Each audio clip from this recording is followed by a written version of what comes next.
Et bonsoir à toutes et tous, bienvenue pour cette revue quotidienne du 10 novembre 2021, 23h55. Et avant de pouvoir démarrer cette revue quotidienne, eh bien je tenais également à toujours vous présenter et à vous partager notre offre sur Foxy. Donc, pour toute souscription à notre programme de formation Foxy, vous recevrez 30 dollars de Bitcoin offerts. D'accord? Donc c'est une offre qui est disponible jusqu'au 15 novembre 2021 inclus. Donc voilà, n'hésitez pas à nous rejoindre dans l'aventure et bénéficier de 30 dollars de Bitcoin offerts pour votre inscription. Donc, au menu de ce soir, l'inflation aux US, je vais en parler très rapidement parce il y avait l'IPC qui était publié, il me semble, à 14h30 si je dis pas de bêtises. Et on va pouvoir parler également du gold, donc le dollar, pardon, l'or. On va parler très rapidement des indices et comme d'habitude, eh bien, je vous ai sélectionné dans les crypto-monnaies pour ce soir, Comp et ADA. Ok? Donc, avant de commencer, comme d'habitude, le petit disclaimer, c'est-à-dire que toutes les informations que je vous partage au sein de ce live ne constituent pas des conseils financiers, mais sont seulement que des analyses et des idées que je partage avec vous et avec l'ensemble de la communauté des Smart Investors. Donc voilà, on va pouvoir démarrer tout de suite. Donc aujourd'hui, eh bien, on avait eu en fait le chiffre de l'inflation, donc l'IPC aux États-Unis, et qui s'était avéré beaucoup plus haut que ce qui avait été attendu, d'accord? Et c'est ce qui notamment a créé énormément de volatilité sur le dollar US dans un premier temps, mais également sur l'or et le Bitcoin entre autres. Donc, je vais pouvoir vous parler donc un peu ici d'un tweet de Grégory Hamon. Donc, c'était posté il y a 8 heures, l'inflation à 6,2% aux États-Unis, soit du jamais vu depuis 30 ans. Donc, selon le ministère du Travail, réaction immédiate sur le cours du Bitcoin. Donc voilà, qui est passé avec une mèche vraiment basse aux alentours des 66 000 et derrière, le Bitcoin qui a pu inscrire un plus haut historique à plus de 68 000. D'accord? Et ici, sous les yeux, eh bien, 40% des dollars américains qui ont été qui existent ont été imprimés durant les 12 derniers mois. Donc sur la dernière année, la Fed a imprimé 40% de dollars américains. Donc là, hop là, ici on peut le voir, on est passé directement, on était allé à peine à 15 000 avant 2020, et on est monté globalement jusqu'à 21, 22 000 milliards de, de dollars. Ok, donc du coup, voilà. Par rapport à l'or, cet après-midi, donc à 14h30, lors de la publication de l'IPC, l'or est passé, lui, de 1820 et en l'espace de deux bougies horaires est monté jusqu'à un pic à 1869.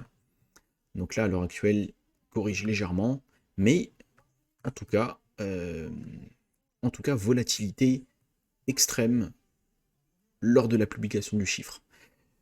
Par rapport au SP500 également, dans le sens où lors de la publication, on était, voilà, oui, voilà, on était là, donc voilà, il y avait quand même eu, ça s'est quand même suivi d'une belle bougie haussière en horaire. Bon, la volatilité était beaucoup moins présente sur l'indice du SP500 que sur l'or.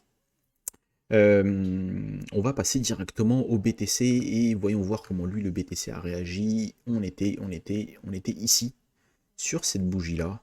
Donc là on peut voir le BTC qui est passé de 65 875 jusqu'à un plus haut historique à 69 053 sur le spot de Binance. Et derrière donc là, à l'heure où on parle, le marché corrige quand même assez fortement parce que quasiment à moins 9% sur le Bitcoin en l'espace de quelques heures. Donc, à quoi ça pourrait être dû, à mon avis? À mon avis, c'est dans un premier temps une chasse à la liquidité, de toutes les liquidités des personnes qui ont mis leur stop à ce niveau-là, notamment sur les futurs, et des positions avec levier également, je pense. Donc ça a permis de liquider toutes les personnes qui ont leur stop ou bien leur niveau de liquidation en dessous de ces plus bas. Et derrière, je pense aussi, c'est que c'est un retest c'est un retest, hop, on va retirer ça, c'est un retest de ce haut du triangle symétrique. D'accord, donc là, ici, comme on peut le voir, le marché qui vient retester vraiment sur la mèche, et la mèche a été, le retest, pardon, a été racheté immédiatement. D'accord, c'est-à-dire que lorsqu'on regarde ici en 1 heure, hop, on vient récupérer directement, hop là, à ce niveau-là, donc on peut voir que c'était, oui c'est ça, on peut voir que par rapport au volume profile, on arrive vraiment dans des zones où il y avait déjà énormément de business auparavant. Ici on peut le voir là, hop là. Et derrière, les acheteurs se sont montrés présents et ont acheté tout ça. On peut voir également qu'il y avait du déséquilibre, hop là, sur cette grosse candle là. Et effectivement, on est parti aller vraiment retester. Ah oui, c'est marrant ça, on est vraiment parti chercher le point de contrôle. Hop, ici. Hop là, qui est là. Donc ouais, non, c'est intéressant. Donc je pense que c'était vraiment la chasse à la liquidité. On comble toutes les liquidités ici. On liquide tous les acheteurs qui sont rentrés sur levier, sur futur, etc. Et derrière, ça permet au gros de pouvoir rentrer sereinement sur un pullback à 63 000. Donc un bon dip, comme on connaît bien sur le BTC. Donc voilà. Derrière, je pense que du coup, on peut reprendre l'ascension de manière beaucoup plus saine, sans les personnes qui ont mis du levier dessus, sur futur notamment. Donc par rapport aux crypto-monnaies que je vous ai sélectionnées pour ce soir, je voulais vous parler dans un premier temps de Camp. Camp, pourquoi je vous les sélectionne? Parce que hop, nous sommes, et bien même à l'heure où je vous parle, et d'ailleurs c'est pour ça que je l'ai partagé sur notre Discord que je vous partage ici. Sachez que le Discord, vous pouvez y accéder, le lien est en description, et également, voilà, si vous êtes des étudiants qui ont souscrit à Foxy, il y a une partie du Discord qui vous est propre et privée. Alors, je l'ai hop là mentionné ici dans idées de trade, et voilà, hop ici combe, nous sommes dans une investing zone parfaite, et retour sur la trendline ici qu'on peut voir, mais également sur le point de contrôle du volume profile que je vais pouvoir vous montrer un peu plus précisément ici, voilà, hop là, ici. Donc voilà, point d'entrée parfait. En tout cas à mon sens pour du moyen terme, parce qu'on est dans des zones d'investissement, et du coup c'est intéressant, donc je l'ai partagé sur le Discord.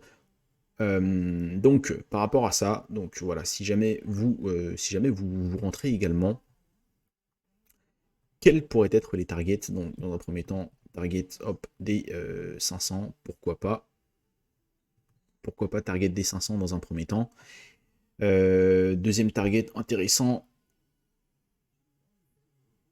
hop, je regarde, hop là, ici, 795, 794, et derrière, si on va aller chercher beaucoup plus haut, nous pouvons aller targeter, hop là, ces extensions de Fibonacci, donc pourquoi pas les 1400 ou les 1500 $. Donc, ça ferait un potentiel de hausse de, oui, de 300-400% sur le cours du compound. Donc c'est intéressant également, voilà. nous sommes sur une grosse zone d'ancienne résistance qui fait support à l'heure actuelle. Donc c'est intéressant, comme d'habitude, hein, c'est pas un conseil en investissement, mais voilà, juste un plan que je partage avec vous. Et deuxième crypto-monnaie que je vais vous parler pour aujourd'hui, donc c'est ADA. ADA, pourquoi j'en parle? Déjà d'une parce que je suis rentré sur ADA en position à l'heure actuelle, cette fois-ci en swing trading, avec une entrée, mon stop loss à 1,77 310, mon point d'entrée à 2,12, et voilà, je target le haut, donc ça me donne un risque-reward de 2,49, 2,50. Donc c'est intéressant.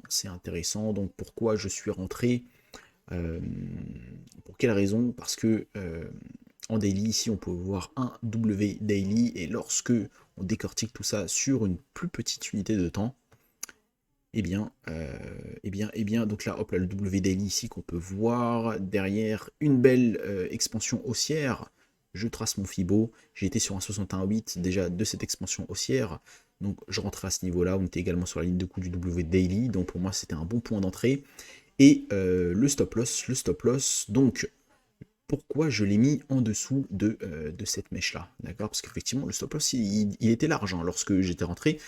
Sachez que j'étais rentré avant même qu'il y ait la grande mèche là qui s'est formée, donc voilà, j'ai bien fait de mettre le stop loss là. Pourquoi? Parce que simplement parce que voilà, sur cette bougie baissière là, donc cette bougie baissière là a fait flipper énormément d'acheteurs qui potentiellement qui étaient positionnés ici avec des stops juste en dessous, d'accord? Donc déjà d'une boum, on chasse les stops.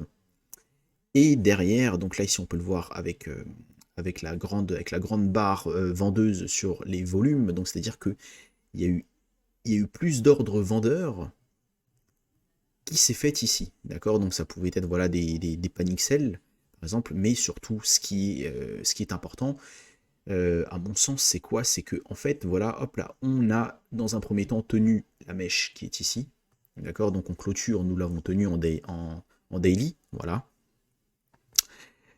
On a piégé énormément d'acheteurs, parce qu'il y a eu beaucoup plus d'ordres vendeurs, et également la mèche est suffisamment longue pour me dire que il y a des gros qui ont acheté, hop là, tous ces niveaux-là. Il y a des gros qui ont réussi à faire en sorte qu'on clôture au-dessus. Ok? Qu'est-ce qui peut me dire ceci? Tout simplement déjà d'une, les volumes, parce que les gros rentrent lorsqu'il y a énormément de petits vendeurs, d'accord? De petits vendeurs qui vendent sur des clôtures de stop, ou bien sur des liquidations, d'accord? Donc là les gros rentrent, et ça permet de filer les ordres des gros, et également en 4 heures... Oui, ah oui, voilà, c'est vraiment en 4 heures qu'on le voit. En 4 heures, et si vous voyez ici la mèche qui forme vraiment limite un marteau par rapport à ça, et la longueur de la mèche qui est 2 fois plus grande que le corps. Donc en 4 heures, les acheteurs, les gros, ont acheté et ont défendu vraiment la clôture pour pas qu'on clôture en dessous de cette mèche-là en daily. C'est en daily qu'on le voit vraiment très bien. Donc pour moi, les baleines sont juste en dessous. Donc si les baleines sont juste en dessous, eh bien ce sera un niveau qui sera obligatoirement défendu. Ok? Et derrière, en plus, après, on peut voir le W daily qui s'est formé, donc il y a un très joli creux qui est là. Et pourquoi voilà, j'ai pas mis mon stop juste en dessous de toutes ces mèches-là que vous pouvez voir? Tout simplement parce que en dessous de toutes ces mèches que vous pouvez voir ici, hop, eh bien, il y a énormément de stops qui sont placés en dessous. D'accord? Donc, toute cette partie-là, il y avait des stops à aller chasser. Et là, pour le coup, lorsque... en fait, moi, je pouvais pas, voilà. Je ne pouvais pas anticiper là, les grosses bougies baissières, là. Mais là, pour le coup, c'est en train de me donner raison sur mon scénario initial, qui me permet de dire, c'est que déjà d'une, lorsque j'étais rentré, donc voilà, j'étais rentré vraiment hop là, sur cette bougie 4 heures là, d'accord. Donc j'avais déjà placé mes ordres, etc. Et donc du coup en fait voilà ça me donne raison par rapport au scénario qui disait que voilà ici il y a des gros qui sont là. Normalement on n'est pas censé casser ce niveau là parce que ça veut dire qu'on avalerait les gros qui ont acheté toute cette mèche là. Toutes les personnes qui ont paniqué et qui se sont fait liquider, les gros sont rentrés. Et derrière, W daily, donc pattern de retournement haussier, très fort. Et ça m'a donné raison par rapport également à tous les petits stops qui étaient placés juste en dessous. Donc il y avait énormément de liquidité à venir chercher. Et c'est pour ça que je mettais mon stop beaucoup plus large. Et derrière, la chasse à la liquidité sur le BTC s'est amorcée. Et là, on peut voir clairement. Là, sur la bougie 4 heures, ça va clôturer, mais une longue mèche comme ça. Et si on clôture ici, sur mon prix d'entrée, c'est qu'on est venu chasser tous les stops qui sont là. Donc, si on est venu chasser tous les stops qui sont là, avec les personnes qui ont peur et qui vendent, et derrière les gros qui achètent, et c'est pour ça qu'il y a cette mèche. Donc, si les gros renforcent dans cette position-là, et en plus on est dans une investing zone de court terme, donc, il y a quand même de fortes chances que derrière, si on clôture à ce niveau-là, qu'on maintient l'investing zone de court terme, derrière c'est pour repartir en tendance haussière après avoir liquidé toutes les petites mains sur cette chasse à la liquidité. Ok, donc voilà, je souhaitais vraiment m'attarder un peu plus dessus. Et comme ça, vous comprenez ma démarche. Donc, voilà. Donc voilà. Cette revue quotidienne se termine ainsi. Comme d'habitude, voilà, n'hésitez pas à liker la vidéo. Ça récompense le travail fourni, ça aide la chaîne à se référencer. Donc notre chaîne YouTube. Mais également notre page Facebook que vous pouvez retrouver en description de la vidéo. Et on va pouvoir terminer, comme d'habitude, sur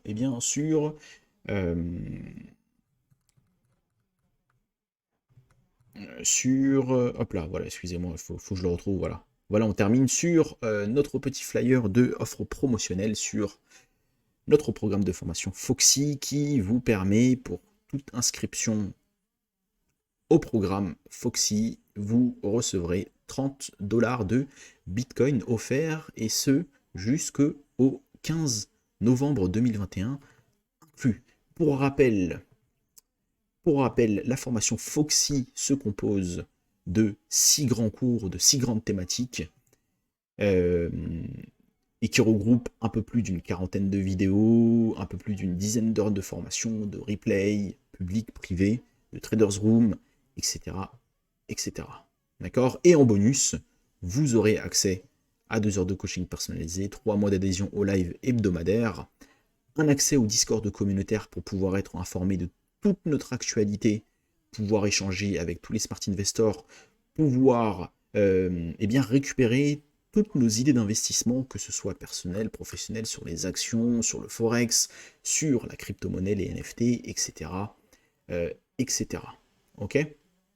Donc, voilà, on se quitte dessus, mesdames et messieurs, et je vous dis bonne soirée à vous et à demain.